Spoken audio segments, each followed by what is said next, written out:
Welcome to No Longer Conformed. I'm Erik Garthe, and we are in class with Joseph. Lessons in God's Plan. In this session, we'll be looking at Genesis chapter 41, verses 1 to 57.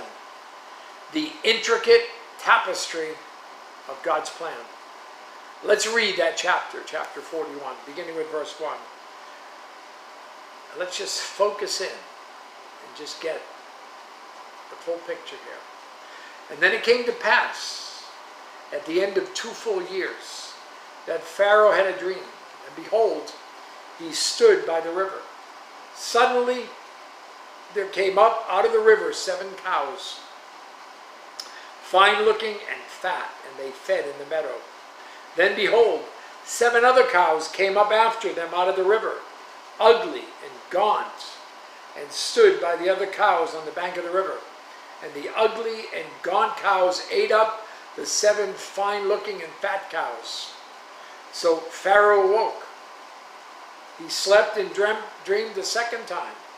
And suddenly 7 heads of grain came up on one stalk, plump and good. And then behold, 7 thin heads, blighted by the east wind, sprang up after them. And the 7 thin heads devoured the 7 plump and full heads. And so Pharaoh awoke, and indeed it was a dream. Now it came to pass in the morning that his spirit was troubled, and he sent and called for all the magicians of Egypt and all its wise men. And Pharaoh told them his dreams, but there was no one who could interpret them for Pharaoh. And then the chief butler spoke to Pharaoh, saying, I remember my faults this day, when Pharaoh was angry with his servants and put me in custody in the house of the captain of the guard, both me and the chief baker. We each had a dream in one night, he and I. Now there was a young Hebrew man with us there, a servant of the captain of the guard, and we told him, and he interpreted our dreams for us. To each man he interpreted according to his own dream. And it came to pass just as he interpreted it for us. So it happened. He restored me to my office, and he hanged him. And then Pharaoh sent and called Joseph. And they brought him quickly out of the dungeon. And he shaved, changed his clothing, and came to Pharaoh. And Pharaoh said to Joseph, I have had a dream, and there is no one who can interpret it. But I have heard it said that you can understand a dream to interpret it. So Joseph answered Pharaoh, saying, it is not in me. God will give Pharaoh an answer of peace. And then Pharaoh said to Joseph, behold, in my dream, I stood on the bank of the river. Suddenly 7 cows came up out of the river, fine looking and fat, and they fed in the meadow. Then behold, 7 other cows came up after them, poor and very ugly and gaunt, such ugliness as I have never seen in all the land of Egypt. And the gaunt and ugly cows ate up the first 7, the fat cows. When they had eaten them up, no one could have known that they had eaten them, for they were just as ugly as at the beginning. So I awoke. Also I saw in my dream, and suddenly 7 heads came up on one stalk, full and good. And then behold, 7 heads withered and thin and blighted by the east wind sprang up after them, and the thin heads devoured the 7 good heads. So I told this to the magicians, but there was no one who could explain it to me. Then Joseph said to Pharaoh, the dreams of Pharaoh are one. God has shown Pharaoh what he is about to do. The 7 good cows are 7 years, and the 7 good heads are 7 years. The dreams are one. And the 7 thin and ugly cows which came up after them are 7 years. And the 7 empty heads blighted by the east wind are 7 years of famine. This is the thing which I have spoken to Pharaoh. God has shown Pharaoh what he is about to do. Indeed, 7 years of great plenty will come through all the land of Egypt, but after them 7 years of famine will arise, and all the plenty will be forgotten in the land of Egypt, and the famine will deplete the land. So the plenty will not be known in the land because of the famine following, for it will be very severe. And the dream was repeated to Pharaoh twice, because the thing is established by God, and God will shortly bring it to pass. Now therefore, let Pharaoh select a discerning and wise man and set him over the land of Egypt. Let Pharaoh do this, and let him appoint officers over the land to collect 1/5 of the produce of the land of Egypt in the 7 plentiful years, and let them gather all the food of those good years that are coming, and store up grain under the authority of Pharaoh, and let them keep food in the cities. Then that food shall be as a reserve for the land for the 7 years of famine, which shall be in the land of Egypt, that the land may not perish during the famine. So the advice was good in the sight of Pharaoh and in the eyes of all his servants. And Pharaoh said to his servants, "Can we find such a one as this, a man in whom is the Spirit of God?" Then Pharaoh said to Joseph, "Inasmuch as God has shown you all this, there is no one as discerning and wise as you. You shall be over my house, and all my people shall be ruled according to your word. Only in regard to the throne will I be greater than you." And Pharaoh said to Joseph, "See, I have set you over all the land of Egypt." And then Pharaoh took his signet ring off his hand and put it on Joseph's hand. And he clothed him in garments of fine linen and put a gold chain around his neck. And he had him ride in the second chariot which he had. And they cried out before him, "Bow the knee." So he set him over all the land of Egypt. Pharaoh also said to Joseph, "I am Pharaoh, and without your consent, no man may lift his hand or foot in all the land of Egypt."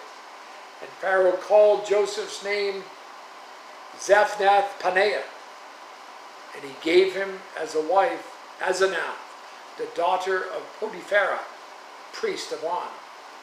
So Joseph went out over all the land of Egypt, as Joseph was 30 years old when he stood before Pharaoh, king of Egypt. And Joseph went out from the presence of Pharaoh and went throughout all the land of Egypt. Now in the 7 plentiful years, the ground brought forth abundantly. So he gathered up all the food of the 7 years, which were in the land of Egypt. And he laid up the food in the cities. He laid up in every city the food of the fields which surrounded them.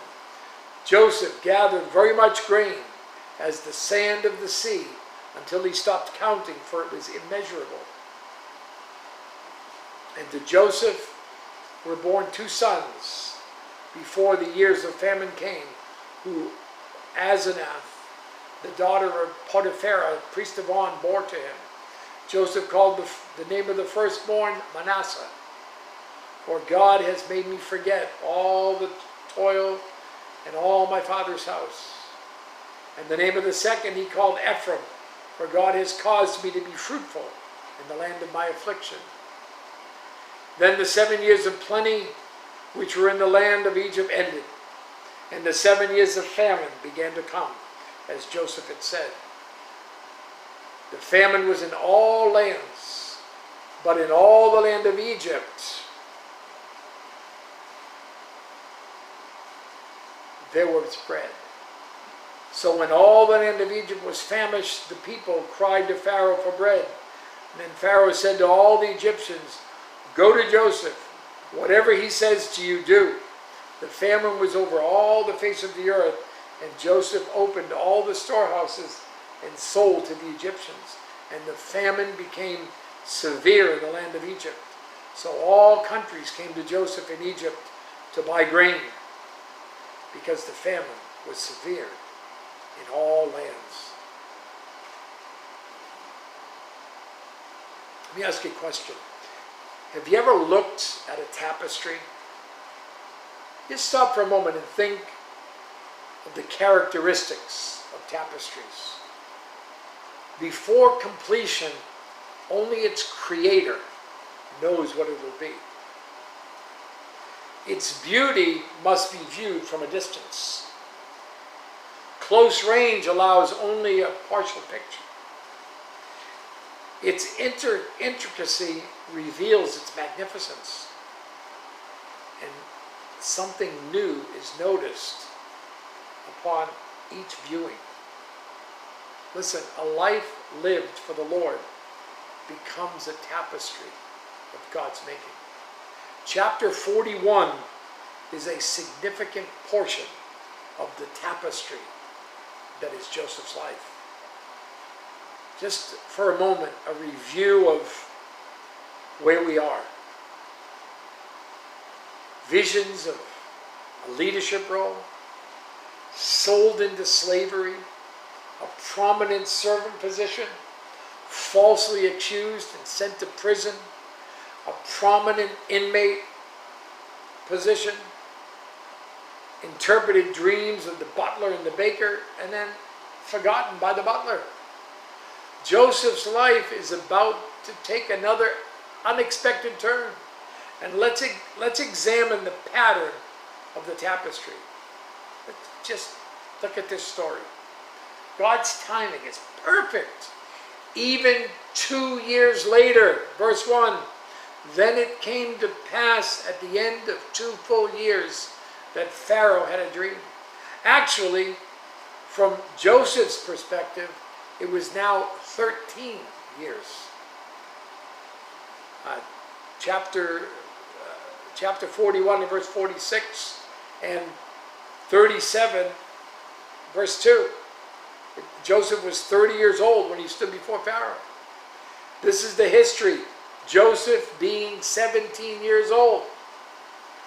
Look at verse 8.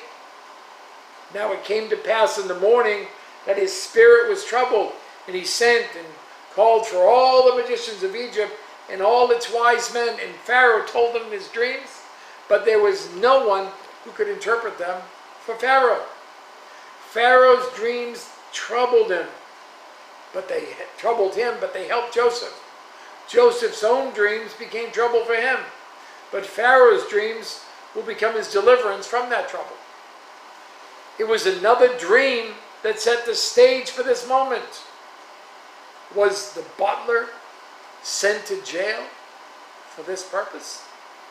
Yeah, a puzzling question arises.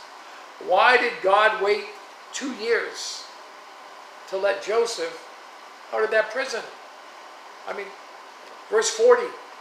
Chapter 40, verses 14 and 15. But remember me when it is well with you, and please show kindness to me. Make mention of me to Pharaoh, and get me out of this house, for indeed I was stolen away from the land of the Hebrews. And also, I have done nothing here that they should put me into the dungeon. Listen, Proverbs 21 and 1 is important. The king's heart is in the hand of the Lord. Like the rivers of water, he turns it wherever he wishes. Listen, God could have freed Joseph anytime. Why didn't he? Listen, if released earlier, Joseph may have gone home, and he would have messed up the whole story. There's so much to see in the life of Joseph. He demonstrated humility at all times. In verses 14 to 16. Then Pharaoh sent and called Joseph, and they brought him quickly out of the dungeon. He shaved, changed his clothing, and came to Pharaoh. Pharaoh said to Joseph, I have had a dream, and there is no one who can interpret it, but I have heard it said that of you that you can understand the dream, to interpret it. So Joseph answered Pharaoh, saying, it is not in me. God will give Pharaoh an answer of peace. Joseph modeled dependence on God while showing respect for Pharaoh. Jesus said, give to Caesar what is Caesar's, and give to God what is God's. Joseph continued to demonstrate the management skills he had developed over the past 13 years of experience as a leader. Listen, take advantage of the time of plenty. Organize leaders to handle the storage. Appoint someone to oversee the whole project. Joseph displayed God's wisdom before the world, and Pharaoh responded, giving Joseph total responsibility and great public honor with a new name and a wife of nobility. But the key is verses 38 and 39. And Pharaoh said to the servants, "Can we find such a one as this, a man in whom is the Spirit of God?"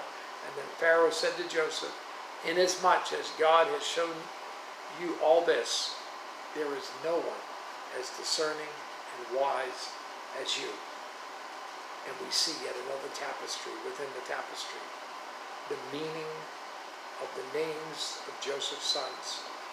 Manasseh, fruitful in the land of his afflictions. Ephraim, forgetful of his labors and family. A lasting heritage of God's power. And yet beware, God's blessing helps us forget the pain. And God's goodness can result in forgetting our need for Him. Careful. Wasn't that a great ending? The dead vision fulfilled by God? Yes? No. It's not even close to the end. Remember Joseph's visions, and there are still 9 more chapters. God isn't through with Joseph yet. What about the tapestry of your life? Are you letting God create His work in you? Or do you think you know better than God what your life should be? Will you trust Him regardless of where He leads you? Remember Romans 8:28, where all things work together for good to those who are the called, for those who love God, for those who are the called according to His purpose. You give some thought to all that, and you have a great day.